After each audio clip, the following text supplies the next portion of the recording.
Hello and welcome to Let's Go Frightseeing. I'm Taylor, and in today's video I am talking about all of the horror books that I read in January. I read a couple of horror books this month that I absolutely loved. I can't wait to tell you about them.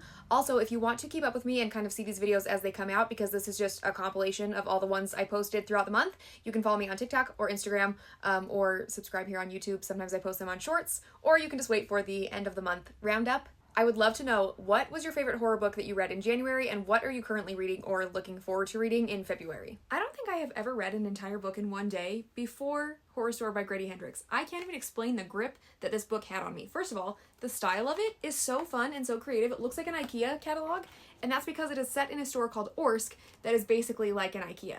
Each chapter of this book is named for like one of the items that they sell at the Orsk store, and pieces of it look like an employee handbook. It's very fun. So like I said, each chapter of this book is named for one of the items for sale at Orsk, and as the book gets darker, so do the items. I don't want to spoil anything or where this goes, so I will let you see for yourself exactly what that means. The employees at the Cleveland, Ohio Orsk store show up each morning to broken glass, moved furniture, and unbearable smells, and a handful of other bizarre vandalisms. Determined to prove that someone is breaking in and wreaking havoc, the store manager Basil enlists Amy and Ruth Ann to stay overnight at the store to catch the culprits before the big, important corporate visit. If you have worked retail, there are so many funny nods to the weird retail culture that are so fun and so relatable. Anyway, this group starts doing the floor checks, trying to catch something, and they do, but it's two other employees attempting to do a good old-fashioned ghost hunt. As the night goes on, the group ends up teaming up and they start experiencing more and more violent apparitions. The store seems to be rearranging itself, and we enter a sort of backrooms vibe.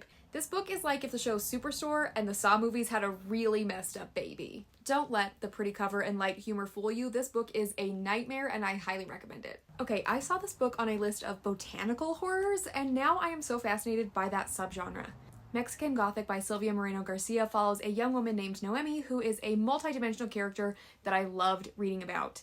She is a socialite who loves chic clothing and cocktail parties and all of the glamorous things in life, but she's also very smart, very driven, and maybe just a little bit stubborn.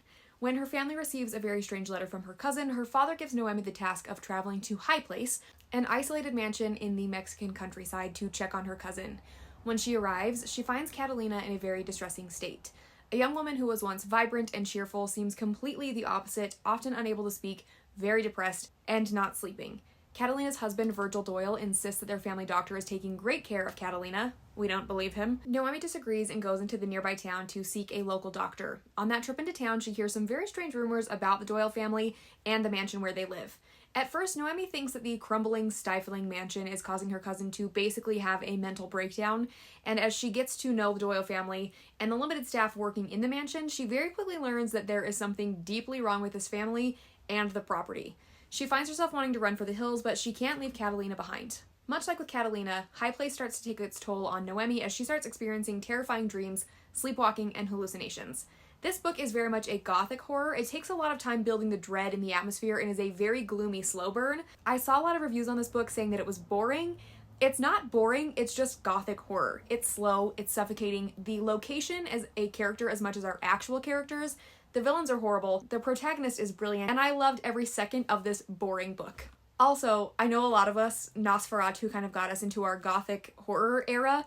What gothic horror books are you reading? I had really high hopes for this book, and I'm bummed to say that it just didn't work for me. So Thirsty by Rachel Harrison follows a woman named Sloane who is dreading her birthday. She has got a pretty big complex about getting older. She's turning like 36, so let's calm down with the I'm so old and embarrassing talk, okay?